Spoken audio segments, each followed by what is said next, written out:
Hello. तो अभी जो प्रीवियस पार्ट था, उसमें मैंने बता दिया कि कैसे अटेम्प्ट करना होता है। ठीक है, मैंने लाइव में करके दिखा दिया और जितना बोला मतलब उतना तो थोड़ा बहुत पता चल जाएगा कि मैं कैसे क्या कर रहा हूँ, कैलकुलेशन कितने स्पीड कर रहा हूँ, वो सब होता है। मैं एज ए स्टूडेंट दिया, 30 करेक्ट हुआ। उनने क्या क्या देखा, मैंने गलत क्वेश्चन पिक किया, वो देखा। और कहीं कहीं पर मैंने ज़्यादा टाइम स्पेंड किया। फर्स्ट ही क्वेश्चन मैंने गलत कर दिया था। ठीक है, जो सिंप्लीफिकेशन था वहीं पर। तो ये सब होता ही है। ठीक है, रियल एग्जाम में भी ऐसे ही प्रॉब्लम फेस करते। और कुछ कुछ क्वेश्चन जो मेरे को याद नहीं थे, तो मैंने उसको स्किप किया। और फिर ये वाला क्वेश्चन थोड़ा मेरे को नया लगा, लेकिन इजी था। ठीक है, अब मैं देख रहा हूँ ये मतलब बन जाता था, मतलब बन जाएगा ये भी। तो अब दो चीज़ ख़त्म कर दिया मैंने, कैसे कि मॉक को एनालाइज करते हैं मेंस का, और फिर इसको पेपर को कैसे अटेम्प्ट करते हैं दोनों। और इसको उसके बाद मैं कैसे एनालिसिस करूंगा ये भी बता दूंगा, प्रीलिम्स का। और फुल वाला बताऊंगा, जैसे आरआरबी, आईपीएस क्लर्क का, आरआरबी क्लर्क कैसे होगा मैं बताऊंगा। अब मैंने मॉक दे दिया, ठीक है, तुम्हारे सामने ही दिया। अब मेरे को क्या करना है, फर्स्ट वाले क्वेश्चन तो शुरू में मैंने कर दिया, 12 सेकंड में खत्म है। ये भी खत्म है, ये सब डन है। अब इसको मैंने क्यों स्किप किया था, क्योंकि ये टाइम टेकिंग था, इसलिए मैंने सबसे लास्ट में किया था। ईगो पे आके नहीं करना है। अगर कहीं पर मिस्टेक कर दिया ना, ये जो 40 40 सेकंड जो लगा है ना मैंने, बर्बाद हो जाएगा। मैं इसका मॉक में वही बताया ना कि टाइम स्पेंड करते हो और लास्ट में रॉन्ग करते हो। वो जो एआई जो था, वो जो एनालिसिस का मतलब किया था मेरा, उसमें वही बोला ना एआई ने कि ज़्यादा टाइम स्पेंड करते हो और फिर गलत कर देते हो। ये वाला क्वेश्चन, ठीक है। तो रूट्स ये सब क्या ना, जितने ज़्यादा करोगे ना उतना जल्दी दिमाग में स्ट्राइक करेंगे। ठीक है। और एक गलती क्या किया था मैं, सब किया था लेकिन ये वाला छोड़ दिया था, ये वाला सब नहीं कर रहा था, लेकिन इजी इजी थे। ठीक है। और ये मैंने बोल के किया था कि थोड़ा बहुत गेस कर रहा हूँ। ठीक है। टाइम ज़्यादा लग गया, 46 सेकंड, इतना नहीं लगने थे। और वैसे भी डीएस नहीं आते। ठीक है, एक्चुअल एग्जाम में डीएस नहीं आते। ठीक है, अब मैं अलग अलग अप्रोच बता दूंगा। ये पहला का तो 5 पता चल गया, क्वाड्रेटिक। उसके बाद ये कुछ था नहीं इसमें, बस पता नहीं ये क्यों लिखा था तब, और मल्टीपल आंसर हो सकते, मल्टीपल ऑप्शन हम सिलेक्ट कर सकते, ऐसा आया था। ये पता नहीं, मेरे को कुछ समझ में नहीं आया कि ये क्या है। ठीक है। अब देखो इसको कैसे किया था मैं, find the total number of boys in class, in boys in college C. College C में कितने बॉयज है, और बॉयज बोला है। इधर total number of student in A and C, A में कितने 400, और इसमें कितने होंगे, फिर टोटल 700 बोला है तो सी में 300 होंगे। ठीक है। अब बॉयज इज टू गर्ल्स कितना है, सी में 8:2। 10 unit equal to 300, 1 unit equal to 30, 1 unit equal to 30। कितना में विदाउट पेन पेपर किया था, 240, और कितना था 60। Find the total number boys, 240 था। अगर मैं पेन पेपर यूज़ करता, ठीक है, पेन पेपर अगर यूज़ करता, ये नहीं, ये इम्पॉसिबल होता 30 सेकंड में। और एक चीज़, बहुत कोई का, ठीक है, बहुत कोई का यही डाउट था, मतलब यही पूछ रहे थे कि स्पीड कैसे आएगा। देखो स्पीड मतलब, अब देखो मान लो तुमने स्पीड का बहुत सारा चीज़ें होते हैं। एक होता है कैलकुलेशन, ठीक है। दूसरा होता है अप्रोच। सबसे इंपॉर्टेंट है तुम्हारा थिंकिंग प्रोसेस। एक है कैलकुलेशन, दूसरा है अप्रोच, तीसरा है थिंकिंग। मान लो तुम्हारा ये सही है, बहुत अच्छी बात है। अप्रोच ये सही है, लेकिन तुम सोच ही नहीं पाते तुरंत कि क्वेश्चन में करना क्या है। यहाँ पर तुमने टाइम स्पेंड कर दी। जब तुम्हारा सिर्फ कैसे सोचते हो वो सही हो गया, ठीक है, मतलब तुरंत तुमने स्ट्राइक कर लिया, कैसे होगा, ये तुम्हारा स्लो है कैलकुलेशन। और अप्रोच सही नहीं है, तुम हमेशा ट्रेडिशनल या फिर लॉन्ग मेथड में जाते हो, तो तुम्हारा नहीं होगा, मतलब कम टाइम में जो क्वेश्चन बनने होते हैं वो नहीं बनेंगे। ठीक है। दूसरा, अब सिर्फ अप्रोच सही है, ये दोनों सही नहीं है। ठीक है, तुरंत सोच नहीं पाते, लेकिन बढ़िया अप्रोच सोचते थोड़ी देर बाद, तब भी तुम्हारे मतलब ज़्यादा टाइम में तुम्हारे कम ही क्वेश्चन बनेंगे। तो इसके लिए क्या होगा, तुमको ये तीनों ठीक करने हैं, तीनों ठीक करने हैं, तीनों बराबर चाहिए। समझ गए। बहुत कोई का आया कि भैया नहीं आ रहा है, स्पीड नहीं आ रहा है। स्पीड आने के लिए तीनों चीज़ चाहिए, तीनों, कोई एक नहीं। और अप्रोच कैसे पता चलेगा, बहुत सारे क्वेश्चन करने के बाद ही अप्रोच पता चलेगा।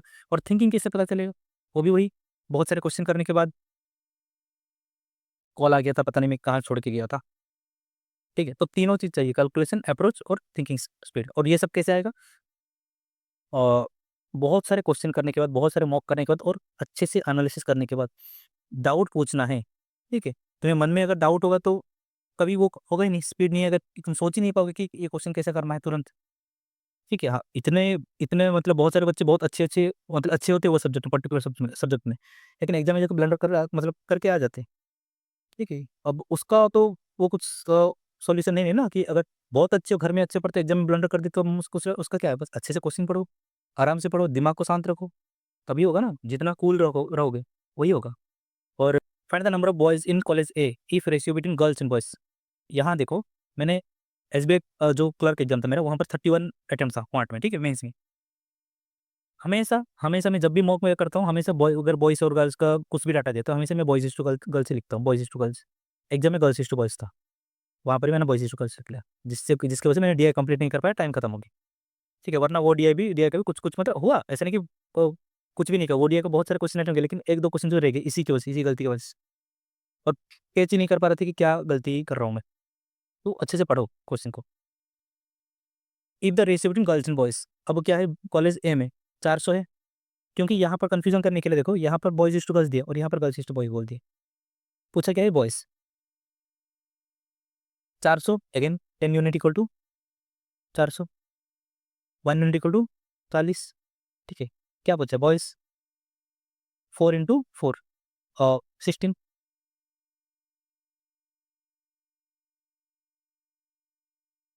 योर फर्स्ट अटेम्प्ट मतलब अभी जो अटेम्प्ट किया वो 180 हो गया। क्या ही बता इसको, पता नहीं क्या कचरा बना दिया टेक्स्ट बुक का। कॉलेज ई में टोटल नंबर स्टूडेंट 200, चलो 200 है। बॉयज गर्ल्स कितना दिया दिया है 3 और 5 मतलब 8 unit. 8 unit equal to 200, 1 unit equal to 25, 25 ये कितना हो गया 75, ये 120। यही डाटा 2-3 बार यूज हुआ था शायद उसने, मेरे को जितना याद है। कॉलेज डी में 4:1 है, 500 है, 5 unit equal to 4+1, 5 unit equal to 500, तो 400 और 100 हो गए। अब क्या बोला है, find the total number boys, boys कितने थे 75 और ये 400। If in college F F total number of students is 1000, चलो एफ में 1000 है, गर्ल्स और बॉयज 7:3, तो गर्ल्स और बॉयज में कितना है 700 और ये 300। बी में 8 यूनिट, यही तो बी का शायद डाटा निकला था ना, बी या डी का किसका पता नहीं, डी ई में 200 बोल दिया था, तो यही सेम डाटा तो है, तो 75 और 125 भी तो आएगा। ये 200 बोला था ना प्रीवियस क्वेश्चन में, तो अगेन इधर यहाँ क्यों कैलकुलेशन करोगे, इतना अटेंटिव रहो कि सेम डाटा अगर पूछ रहे ना प्रीवियस क्वेश्चन से, उसको जैसे याद रहेगा। 75 था, 725, क्या बोला है टोटल नंबर गर्ल्स ना, सॉरी 300 और 125, 320। अच्छा गर्ल्स 700, उसमें गर्ल्स और 125 ना, 825, सॉरी 820, 725 बोलो 820। डी में 4:1, अगेन डी का यूज हुआ, बॉयज इज टू गर्ल्स 400 और ये 100 है। बी और डी मर्ज हो गया बोला है, हाँ यहाँ पर देखो अगेन यूज हुआ है। एंड टोटल नंबर बॉयज 475 और 125, 25 225 ना, 25 × 9, 25 × 1 और ये कितना 225, 19, 19:19। यहाँ पर टाइम लगा था 53 सेकंड, पता नहीं यहाँ पर मैं क्या मिस्टेक कर रहा था। ना ना हाँ, याद है, नन ऑफ दीज है ना, इसलिए मैं क्या कर कहीं गलती ना मतलब कुछ गलत ना कर दिया, नन ऑफ दिस। ठीक है, 22 × 22 डिवाइड बाई 22 × 44, क्योंकि डिवीजन है तो नीचे आ जाएगा, इंटू 5, 22 कट गया, ये 44 कट गया, 5 - 1 क्या है 4 है, 4 यहाँ आ जाएगा तो 128 होगा, 128। इसको मैंने यहाँ पर कर दिया नॉन ऑफ दिस की वजह से, फर्स्ट क्वेश्चन आया नॉन ऑफ दिस। ऑफ पहले तो ब्रैकेट करना होता है, फिर ये इतना करना होता है ऑफ का। ठीक है, 9 और 9 कट गया, 15 × 6। ठीक है, मैंने इतना इतना पार्ट में राइट लिखा था कि मेरा आंसर ऐसे आया था, ऐसे मैंने कॉपी में किया था बस। एक्स वहाँ गया और ये 91, 16 सेकंड में मैंने किया था, तो टेक्स्ट बुक भी खुद से। टाइम देख रहे हो 8 सेकंड, 90 प्लस, ठीक है था 90 + 3 + 24, 90 कितना था 27 है, 90 और 27 यूनिट डिजिट साथ ऐसे किया था।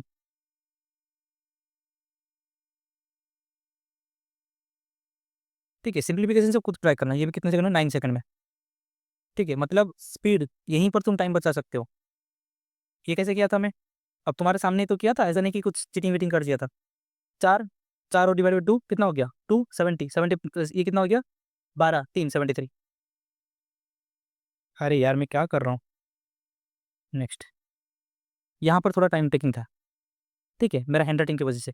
पहले कितना आ गया 17 इंटू 2 और अगेन 2.2 आएगा, फिर 12 इंटू 2 24 और 108.9 माइनस, ये देखो हमेशा बोलता हूँ ना कोई भी नंबर उसका मल्टीप्लिकेशन अगर 11 के साथ हो रहा है तो क्या हो रहा है, मतलब मान लो 24 इंटू 11 में क्या होगा, इंटू 11 है तो 2 लिखोगे 4 लिखोगे, बीच में उनका सम 264 उसका आंसर होता है। तो यहाँ पर वही तो हुआ है, 352 दिया, मतलब 32 इंटू 11 हुआ ये 3.2। यहाँ पर -1 होगा, मैंने इसको ही उड़ा दिया था हैंड राइटिंग की वजह से, अभी मेरा 2.9 आ रहा था, आंसर कितना आ जाएगा 1, अगर माइनस होगा ना तो 1.9। अब देखो एक चीज़ मैं बता देता हूँ, प्रीवियस क्वेश्चन यहाँ पर 9 सेकंड, यहाँ पर 8 सेकंड, यहाँ पर 16 सेकंड, यहाँ पर 53 सेकंड। चलो मैं टोटल ऐड कर देता हूँ, ये था 53 और 53 16 कितना हो गया 69, 69 और ये 9 8 77, 77 9 86, 86 37, 80 86 80 और 30 110 और 6 और 7 13, 123 सेकंड, टोटल 123 सेकंड लगे मेरे को। कितने क्वेश्चन 5 क्वेश्चन, 2 मिनट में 5 क्वेश्चन, सही है। 30% इन 10 डेज, 100% कितने दिन में होगा 10 डिवाइड बाई 30 इंटू 100, 100/3 डेज में होगा। सुरेश का कहते हो कितना होगा, बस ऐसे ही करना, सुरेश का कितना आएगा 25 डेज आएगा। अब कैसा आएगा सेम ऐसे ही करना, मैंने जैसे कि 40 इक्वल टू 10 डेज और 100 equal to 10 divide by 40%, 40 into 100, ठीक है, तो ऐसा आएगा 100/3 और ये 25, टोटल वर्क 100 ले लो, ठीक है। एफिशिएंसी इसका 3 आ जाएगा, इसका एफिशिएंसी 4 आएगा। डिफरेंस कितना है 1 यूनिट का डिफरेंस है एक दिन में, ये उनका 1 डे एफिशिएंसी, तो 3 दिन में कितना डिफरेंस आएगा बोल रहे हैं, तो 3 दिन में कितना आएगा इंटू 3 यूनिट, 3 यूनिट का डिफरेंस आएगा। अब क्या बोला है 100 जो वर्क आया हमारा वो बराबर 60 बोला है, ठीक है, तो 1 यूनिट इक्वल कितना आ जाएगा पर डे, मतलब 1 2 यूनिट होता है, कितना हो जाएगा 3 दिन में कितना डिफरेंस होगा, 0 0 कैंसिल, 6 3 18, 18/10, अगेन गलती साथ लगी 18 पर 1.8, ठीक है। यहाँ पर मैंने जो किया था 41 सेकंड लगा, ये नहीं लगना था, क्यों 3:2 -20 हुए, कुछ फर्क नहीं पड़ता, 3:2 का रेशियो में ही अभी भी अवेलेबल है। 15 ऐड हुआ और 10 ऐड हुआ, क्या इनका जो रेशियो है 5:3 5:2, क्या ऐसा नहीं है, तो मतलब अगेन कुछ ऐड हो रहा है, 3:2 के रेशियो में ही ऐड हो रहा है, तो फाइनल आंसर भी 3:2 है। यही था कंसेप्ट यहाँ पर, ठीक है। ये वाला मैंने मिस कर दिया, करने के बाद मेरे को पता चला कि मैंने मिस कर दिया ये।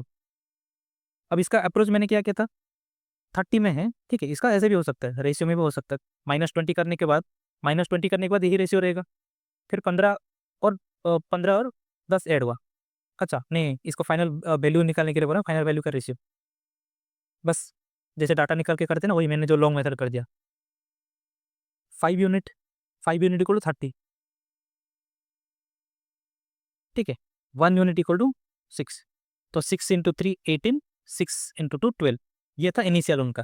15 माइनस हो गए, सॉरी 20 माइनस हुए, 20 किस रेशियो से माइनस होंगे, इसी रेशियो से तो माइनस होंगे, ठीक है, इसी रेशियो से तो माइनस होंगे,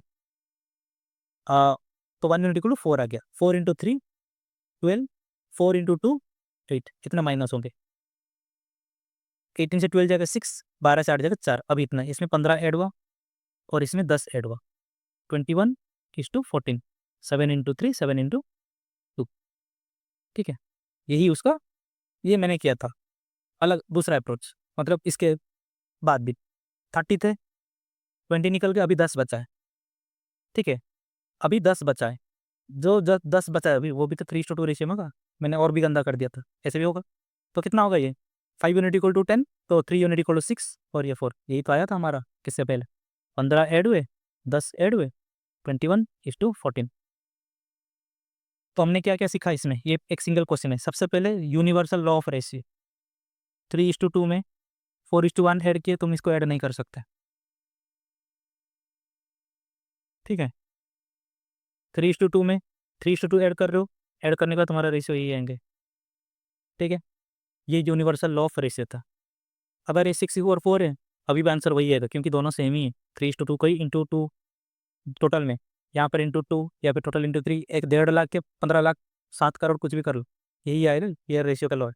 कैसे आएगा अगर पूछ रहे हो तो, अब मान लो पहले रेशियो है 3x2y, अरे सॉरी 2x। अब इसमें तुम ये ऐड कर रहे हो, डायरेक्ट ऐड करो, 3x + 3y divide by 2x + 2y।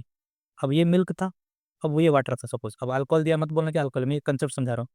अब यहाँ पर 3 कॉमन आएगा, x + y, नीचे 2 कॉमन आएगा, x + y, कैंसिल ही, लेकिन आ गया रेशियो तुम्हारा 3:2।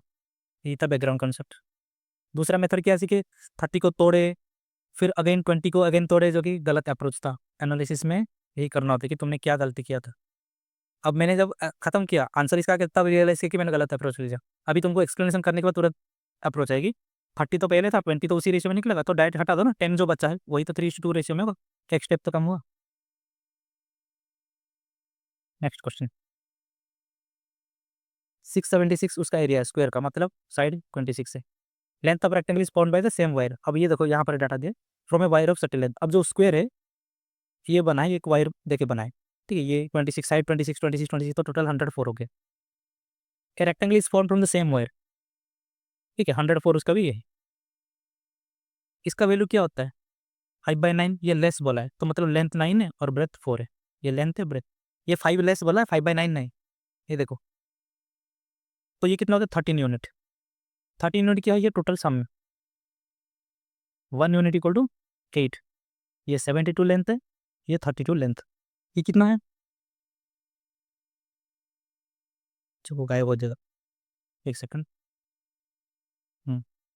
ये रेक्टेंगल है, ये ये लेंथ, ये लेंथ, ये दोनों मिला के 72, ठीक है। अब कंफ्यूजन मत हो जाना, ये 32 है, ये दोनों, क्योंकि मैंने पूरा टोटल परिमीटर निकाल दिया, ठीक है, पूरा परिमीटर, क्योंकि if rectangle is found by same wire what will be the length, ये बोला मैंने, टोटल पूरा लेंथ निकाल दिया। तो अगर 72 अगर दोनों साइड है, तो वन साइड कितना हो जाएगा, 36। यहाँ पर मेरा टाइम चला गया ज़्यादा, मैं 72 ढूंढ रहा था। अब देखो ये जो दिया है ना, इसको मैं लास्ट में करूँगा, क्योंकि ये मेरे को लगा न्यू पैटर्न है। अब यहाँ पर मैंने बाई ऑप्शन किया, 30 डाउनस्ट्रीम प्लस 30 अपस्ट्रीम चाहिए, आंसर 4.51 है। अब एक्स जो बोला कि स्ट्रीम का स्पीड है, मतलब बोट का स्पीड 15 है। एक्स अगर स्ट्रीम का स्पीड है, तो 15 + 2 17 नहीं कटेगा, 15 + 3 18, यहाँ पर 18 और 15 - 3 कितना, 3 कितना, 12। 18 में काटेंगे तो कितना हो जाएगा, 6 × 5 6 × 3 समथिंग पॉइंट में आ जाएगा, 18 नहीं होगा। 2.5 मैंने चेक नहीं किया, 4.5 मैंने चेक नहीं किया, मैं सोचा बाद में चेक करूँगा, मैंने 5 चेक किया, क्योंकि पॉइंट में है ना वैल्यू, मे भी आंसर नहीं होगा वो 20। तो ये डी के बदले 20 हो जाएगा, इसके बदले कितना हो जाएगा, -5 10। ये आ गया 3, ये आ गया 0, ये 1.5, 3 + 1.5 4.5, ये सेटिस्फाई हो रहा है। तो मैंने ऐसे लगा था, बाई ऑप्शन किया। इसको मैंने अपना एक्सपीरियंस मैंने यूज़ किया। 1500 प्राइस था, 1200 में खरीदा, 300 डिस्काउंट मिले। 300 डिस्काउंट किसके ऊपर मिलते हैं, हमेशा मार्कअप के ऊपर मिलते हैं। अब यहाँ पर 100 होगा, मैं कभी 100 ऐसे नहीं लिखता, पहले से ये दो नीचे जगह 0 हटा देता हूँ। 20% इसको डिस्काउंट मिले, ठीक है, टोटल डिस्काउंट 20% मिले। लेकिन ऑलरेडी एक डिस्काउंट जो है, एक डिस्काउंट जो उसको 15% मिले, तो दूसरा परसेंटेज कितना होगा, 5। इतना दिमाग नहीं लगाना, ये कभी नहीं होगा, 5 नहीं होगा कब, ठीक है। मैं बस ऐसे ही बोला, 5 कभी नहीं होगा, क्योंकि सक्सेसिव है ये। टोटल डिस्काउंट ओवरऑल 20% मिले हैं, ठीक है, लेकिन ये 15 है, पहले 15 मिला, फिर इससे थोड़ा ज़्यादा मिलेगा, 5% से थोड़ा ज़्यादा मिलेगा। क्या इसका वैल्यू 5 है, नहीं, इसका वैल्यू 5 नहीं है। क्या इसका वैल्यू 5 है, नहीं, 37 का 100/13 5 नहीं है। क्या इसका वैल्यू 5 है, नहीं, ये भी नहीं है। 37 × 5 ये भी नहीं है। 150 + 30 185 समथिंग है, ये है। 17 × 5 85 और 15 पॉइंट देंगे तो कितना हो जाएगा, 17 × 5 85 और 15 हो रहा है 150, 17 × 9 ऑलमोस्ट 5.9 5.8 समथिंग कुछ है। तो 5 से थोड़ा सा ज़्यादा होगा। ये कैसा है मैं प्रूव करता हूँ, सिंपल है वो। मान लो ये 1000 है, 100 है, चलो तुम मेरे दुकान आए, मेरे को 20% डिस्काउंट मांगे, नहीं तुम नहीं, कोई और इंसान है 20% डिस्काउंट मांगा, सामान ले लिया, 80 रुपये में उसको मिला, मैंने 20% डिस्काउंट दिया। अब तुम में से कोई आया, मैं बोला 15% डिस्काउंट मिलता है मेरे दुकान में, तुम तुमको 85 में मैं बेच रहा था, तुम बोले नहीं मेरे को और ज़्यादा डिस्काउंट चाहिए, ठीक है, मैं बोला और मैं तुमको ज़्यादा से ज़्यादा 85% डिस्काउंट दे सकता हूँ इसके ऊपर, 85 तो 5% डिस्काउंट दिया, ठीक है, कितना हो जाएगा 5 इंटू 8 400, 425 बाई 100, तो 4.25 और एक्स्ट्रा डिस्काउंट मिला, 85 के ऊपर 4 पॉइंट ये तो कितना हो जाएगा 80.75 तुमको प्राइस पड़ा। फर्स्ट जो लड़का आया था उसको 80 में दिया था, तुमको 0.75 ज़्यादा पड़ रहा है, क्यों, ऐसा क्यों? क्योंकि उसको जो डिस्काउंट मिला था वो टोटल 100 के ऊपर डायरेक्ट मिला था, तुमको डिस्काउंट मिला 100 के ऊपर सिर्फ 15 मिला, रेस्ट जो बच गया 85 तुमको इसके ऊपर मिला। जब 100 के ऊपर तुम मान लो 5% अगर कैलकुलेशन करोगे तो तुम्हारा 5 मिलेगा, 10% करोगे तो 10 आएगा, लेकिन अगर ये टोटल कोई चेंज कर दे तो वैल्यू गड़बड़ हो जाए ना। 100 के ऊपर 5% कितना होता है 5, अब 200 के ऊपर तो 5% 5 ही तो नहीं कहो, डबल हो जाएगा उसका, क्योंकि इसको डबल कर दिए। तो अगर अगर इसको घटा देते मान लो कैसे 50 कर देते घटा दिए, अब इसका परसेंटेज कितना 5% कितना आ जाएगा 2.5 होगा, ठीक है। अगर वैल्यू कम कर देते तो अगर परसेंटेज का जो अमाउंट है अगर वो भी सेम है तो कम मिलेगा ना, तो यहाँ पर वही लॉजिक रखा। अब देखना ये क्वेश्चन में, ये क्वेश्चन एक तो सबसे पहले प्री में नहीं आता है, प्रोबेबिलिटी और मीन्स परम्यूटेशन कॉम्बिनेशन ये सब नहीं आता है, ठीक है। अब फेस कार्ड क्या होता है, Q R, quant reasoning English में लिख रहा हूँ, जे क्यू और के किंग होते हैं, ठीक है। 4 टाइप्स के कार्ड होते हैं, क्लब, हार्ट, डायमंड और स्पेड, 4। तो ये 4 कार्ड है, ये 4 कार्ड है, ये 4 कार्ड है, ठीक है। अब पॉसिबिलिटी क्या हो जाए तो क्या हो सकता है 3 of them are same face card, मतलब 4। अब मान लो जे उसमें से 3 कार्ड है, ठीक है, और इन दोनों में से कोई एक होगा, 4 कार्ड हो गए, या फिर ऐसा हो सकता है कि चारों कार्ड यही हो, एटलीस्ट बोले ना 4C4, 4C4 है ये, ठीक है। अब ये एक पॉसिबिलिटी होगा। दूसरा पॉसिबिलिटी क्या हो सकता है, सिर्फ इसको ये वाला जो है अगेन 4C3, अब क्यू को लेके कर रहे हैं इंटू 8C1, ठीक है। यहाँ से 3 हो सकता है, ये दोनों में से एक हो सकता है, या फिर चारों क्वीन 4C4, 3 के लिए भी वही, तो इसको ऐसा कर सकते हैं इंटू 3, 3 पॉसिबिलिटी होगा ना, तो मैं दोबारा लिख लेता हूँ 3 इंटू 4C3 एंड ये फर्स्ट पॉसिबिलिटी, सेकंड पॉसिबिलिटी क्या, चारों वही। जब वो कंबाइन होता है एंड होता है तो इंटू होता है, जब और होता है ये पॉसिबिलिटी एक, ये एक पॉसिबिलिटी, ये एक पॉसिबिलिटी, तो यहाँ पर प्लस लग गए, तो 3 इंटू इसका वैल्यू क्या होता है 4C3 क्या होता है 4C3 इक्वल टू 4C1, ठीक है। 4 इंटू 8 प्लस 1, 3 इंटू 33, करने लायक था लेकिन मैं किया नहीं, वही सेम किया है। ये गलत क्वेश्चन पिक कर दिया जिसके वजह से मेरा अटेम्प्ट गिर गए, इससे अच्छा वही कर लेता। अब देखो ये क्या बोला है, सम 900 इन्वेस्ट किया, टर्म इन्वेस्ट सम अमाउंट, मैं एक्स ले रहा हूँ, ठीक है। अब मैं एक चीज़ कर रहा हूँ, 900 के बदले मैं 9 लिख रहा हूँ, टर्म के एक्स लिख रहा हूँ, मतलब एक्स जो आएगा यहाँ से 2 जीरो एलिमिनेट किया ना, तो एक्स जो आएगा उसमें 2 जीरो लगाना होगा, ठीक है। आफ्टर 4 मंथ सम रिमूव्स, अब मान लो सम ने 12 में, पहले मेरे को पता था कि ये 12 महीने के लिए इन्वेस्ट कर दिया, लेकिन बाद में कंडीशन क्या बोल रहा कि नहीं ये 4 महीने बाद उसने रिमूव कर दिया, 4 मतलब ये जो 9 था वो 4 महीने के लिए है, उसके बाद उसने तो उसमें से 3 रिमूव कर दिए, कितने महीने के लिए 8, 8 महीने के लिए, मतलब 4 महीने तो थे, आफ्टर 4 मंथ्स उसने रिमूव कर दी, एंड आफ्टर 5 मंथ्स ये तो फिर 12 मंथ के लिए थे, और आफ्टर 5 मंथ्स आफ्टर मतलब 7 महीने के लिए जो बचा है टॉम एडेड 300, ठीक है। अब इनका प्रॉफिट कितना बोला है, टॉम का सोम का 3 to 4, अब इसका कितना 9 - 4 5, 2 - 2 0, 7 - 3 4, 405, ठीक है।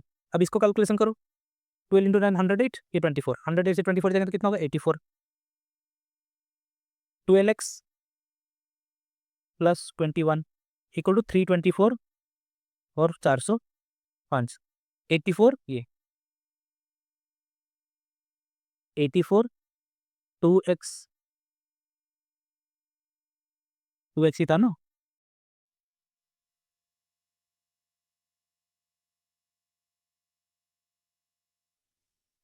12x था 2x में हाँ 18 से मेरे को लग रहा है ये कटेगा 18 इंटू 2 36 नहीं कट रहा है 18 इंटू 2 36 45 18 इंटू 2.5 जीरो कर दो ये कर दो 45 4 जा 45 5 जा ठीक है 5 इंटू 84 420 इधर कितना था 4 था 48x प्लस 84 84 यहाँ जाएगा तो कितना आ जाएगा 80 माइनस करेंगे तो 20 और 60 माइनस करेंगे 340 340 सेकेंड 4 माइनस करेंगे तो 336 48x 8 इंटू 7 हाँ 8 इंटू 7 तो x इक्वल टू 7 अब क्या बोला था मैं याद करो जो भी वैल्यू आएगा उसमें से डबल जीरो डालना है हमें 100 डालना हाथ लग गया अगेन से सब समझ गए अब देखना यहाँ पर मैंने क्या क्या मिस्टेक किया था अब लेट मी सो माई कॉपी को शो नहीं कर सकता लेकिन भूल सकता हाँ मैंने जब ये क्वेश्चन किया उसके ऊपर ऑलरेडी एक रफ था तो मेरा कैलकुलेशन करते करते क्या हुआ दूसरे रफ के साथ मैच हो गया अब मैं पूरा कॉपी इतना बर्बाद हुई मेरे को पता ही नहीं चला कि क्या काटा कहाँ पर क्या रखा ठीक है मेरा हालत ऐसा हो गया था उसके अलावा और एक गलती क्या किया था 324 सोम का प्रॉफिट था और ये टोटल प्रॉफिट था तो नीचे क्या होगा माइनस करके होगा ना 9 माइनस 4 5 405 होगा यहाँ पर 729 पुट किया था अगर भी मैं सॉल्व करता तो आंसर गलत ही आता तो इसमें ये क्वेश्चन में हमने यही सीखा कि ये क्वेश्चन नहीं करना था मतलब अगर करना था तो बहुत अच्छे से करना था और या फिर इसको लास्ट में करना था इसको मैंने कैसे किया अगेन इसको ज़्यादा टाइम दे दिया और लेकिन BI बहुत ईजी था ठीक है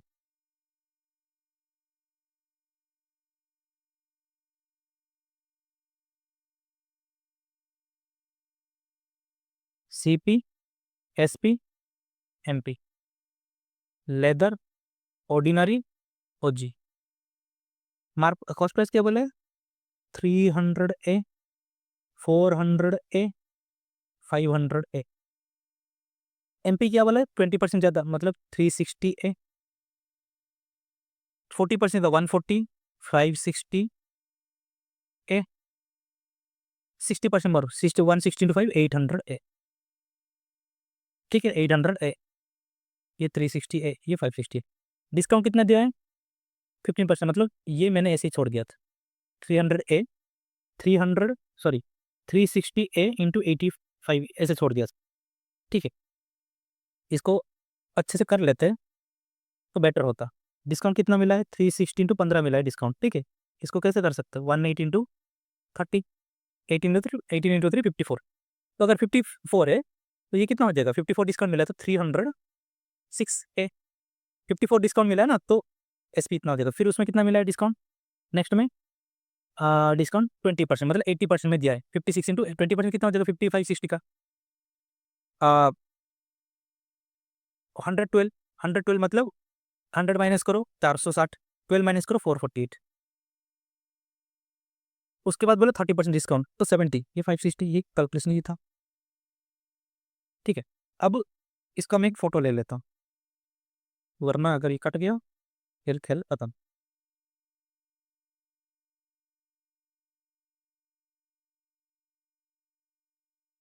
हम्म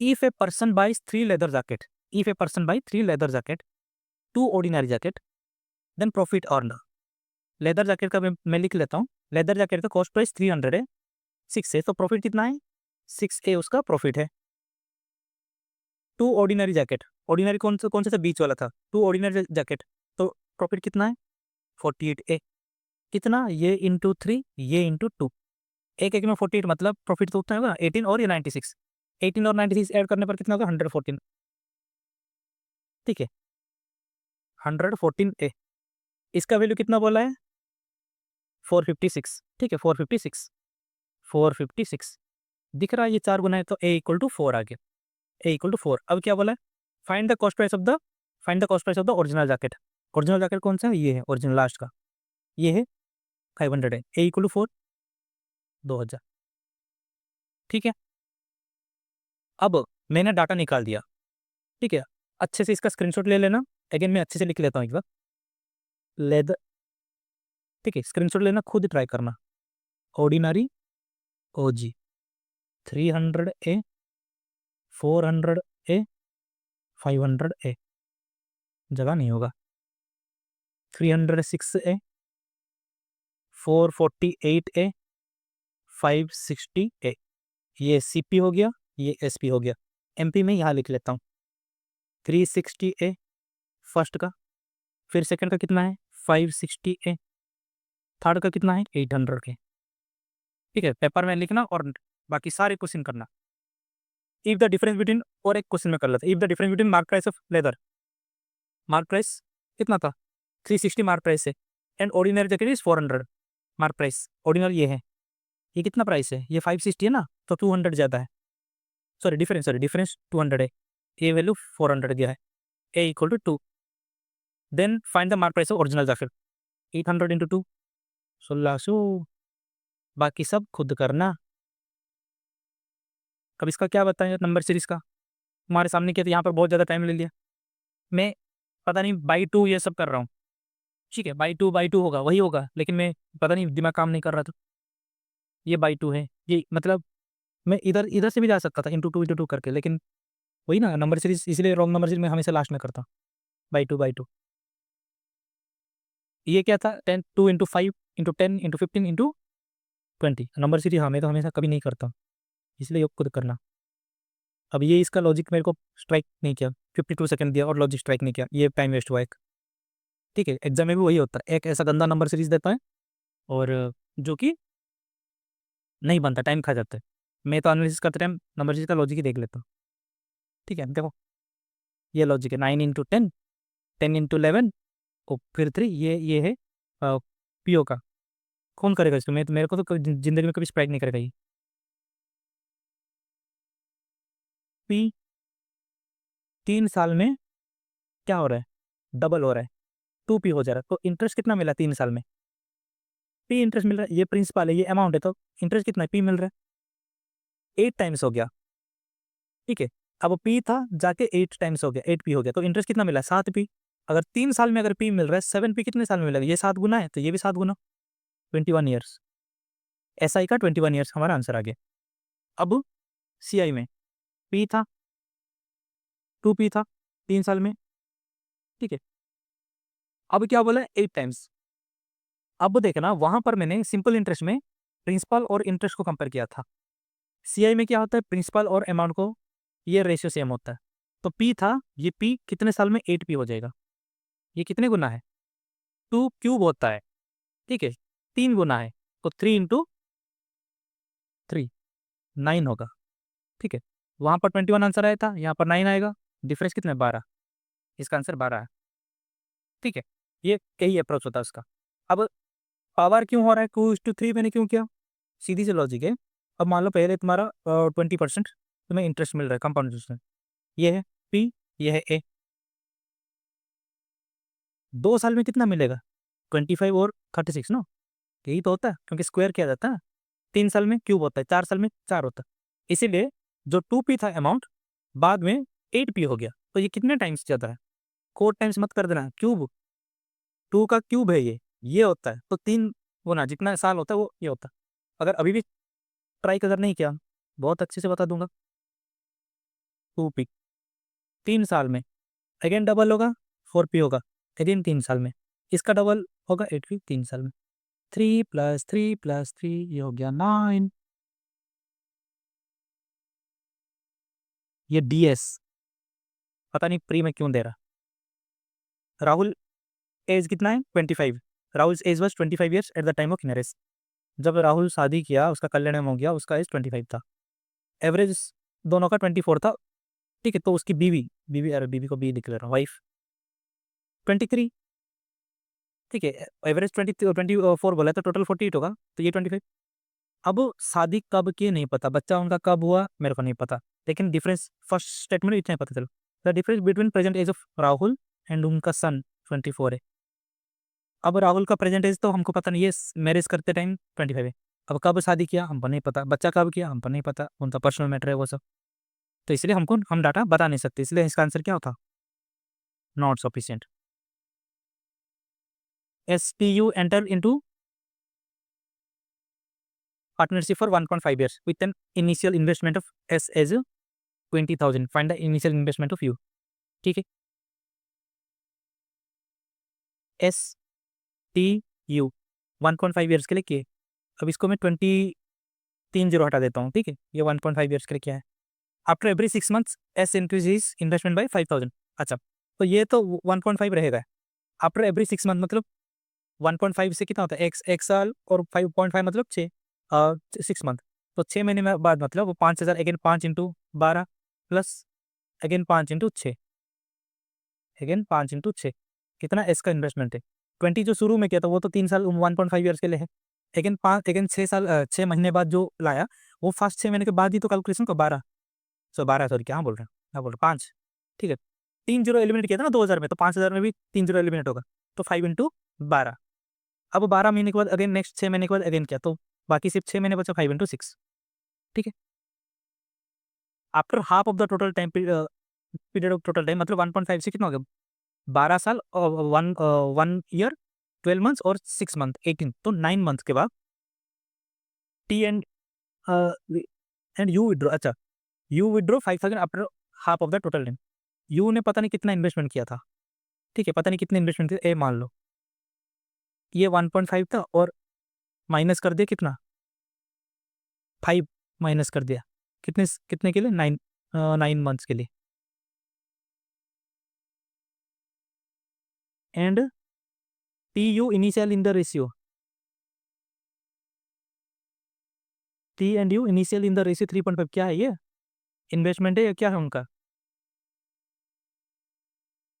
the profit at the end of the time period is divided.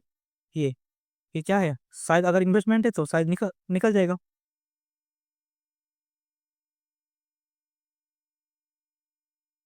पता नहीं, सेंटेंस कंप्लीट नहीं है. ठीक है, ये सेंटेंस कंप्लीट ही नहीं है, स्किप करो. ठीक है, मैं जब एक्सप्लेनेशन कर रहा हूँ इसको अब कर ही दिया, लास्ट में क्या ही सुनो, स्किप करो बोल रहा हूँ. सारे हो गए थे, ये वाला बाकी थे. Average cost of for all company. अब कॉस्ट कैसे निकलेगा, यहाँ पर फॉर्मूला दिया है. रेवेन्यू क्या है 100, उससे एक 4 ये है ना, तो 25 ये हो जाएगा, 5 5 5 75. फिर आ गया 5 ज़्यादा, ये 125, फिर 50, फिर 80. ये हो गया उसका रेवेन्यू. कॉस्ट प्राइस कितना हो गया, रेवेन्यू डिवाइड बाई, रेवेन्यू मान लो पहले 100 है, डिवाइड बाई कितना हो जाए 20 और 25%, 125%, 125,000 जा कितना हो जाए 8. तो प्रॉफिट कॉस्ट प्राइस कितना हो गया 80 हो गया फिर. ठीक है, कॉस्ट प्राइस पहले का 80, उसके बाद का 75 डिवाइड बाई कितना हो जाएगा ये 135% इंटू 100, 520 जा 527 जो 3 की क्या कर रहा है ये 35 ही तो है, 20 25 30 35, हाँ कट ही नहीं रहा ये 60 में भी, इसको मतलब ये ऐसे ही रहेगा. फिर 125, 120 डिवाइड बाई 120 इंटू 100, 5/6.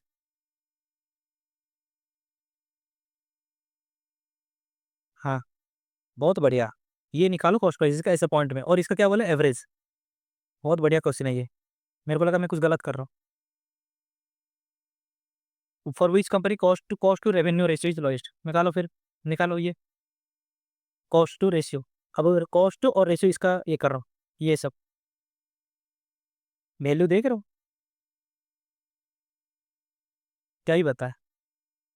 कर सकते हो लाइक 55 ये ले सकते हो, लेकिन अगर कहीं पर थोड़ा बहुत मिस्टेक हो गया, ये करने लायक था नहीं. टोटल रेवेन्यू, हाँ ये कर सकते हो, इसका बस ये वाला क्वेश्चन कर सकते हैं. Profit, difference between the sum of the profit, profit पर, अच्छा रेवेन्यू माइनस नेट कॉस्ट, खत्म. ये भी नहीं कर सकते, करने लायक है नहीं, स्किप. ठीक है, ये स्किप करने वाला ही क्वेश्चन था. सारे क्वेश्चन करने के बाद भी ये करने लायक था नहीं इसमें. तो एनालिसिस में अब पता चल गया कि कौन सा क्वेश्चन. अब ये क्वेश्चन अगर एग्जाम मान लो ये क्वेश्चन दे रहे और यही क्वेश्चन ऐसे ऐसे ही सेम आ गया, नहीं करना. ठीक है, नहीं करना. अब चेक करते ये क्वेश्चन कितने लोगों ने किया। Average 1.5 minute, average 7 second, average 13 second, 8, 7, मतलब कोई किया ही नहीं, इसको कोई किया ही नहीं है। ठीक है, तो ये हो गया कंप्लीट एनालिसिस। तो ऐसे करना होता है। ठीक है, ऐसे होता है एनालिसिस। पेपर कितना था? 20 मिनट का पेपर था। एनालिसिस का मैंने जो वीडियो बनाया कितना, वो 1 आवर का हुआ। 20 मिनट में अगर 1 आवर मेरे को लग रहा है पूरा अच्छे से करने के लिए, अच्छे से बहुत सारी चीज़ें सीखने के लिए, तो शुरू शुरू में इतना टाइम लगेगा। ठीक है, एनालिसिस से दूर मत भागो। ठीक है, अगर अच्छे से एनालिसिस अगर कर रहे हो ना, बहुत कम मार्क्स लगेंगे एग्जाम में सिलेक्शन होने के लिए। ठीक है, अभी शाम को ही किसी ने मेरे को मैसेज किया था, एनालिसिस करो पेपर, ये बोला था, बोल रहा कि मेरे को नहीं चाहिए, एनालिसिस नहीं चाहिए, thank you for your suggestion, किया है तो उसके मैसेज। होप से उसका सिलेक्शन हो जाए, लेकिन इसके वजह से दिक्कत ना हो। मैं तो गलत तो विश नहीं कर सकता एज ए मेंटर, लेकिन प्रॉब्लम फेस कर सकता है वो। ठीक है, बहुत तुम लोगों में से तो बहुत कोई एनालिसिस तो नहीं कर, लेकिन बहुत कोई करते, तो फिर भी उनका तो सिलेक्शन ही हुआ ना। एट द एंड हमको सिलेक्शन ही चाहिए। कम टाइम, बहुत कुछ, किसी को तो 2-3 साल बैठने का तो मन नहीं होगा।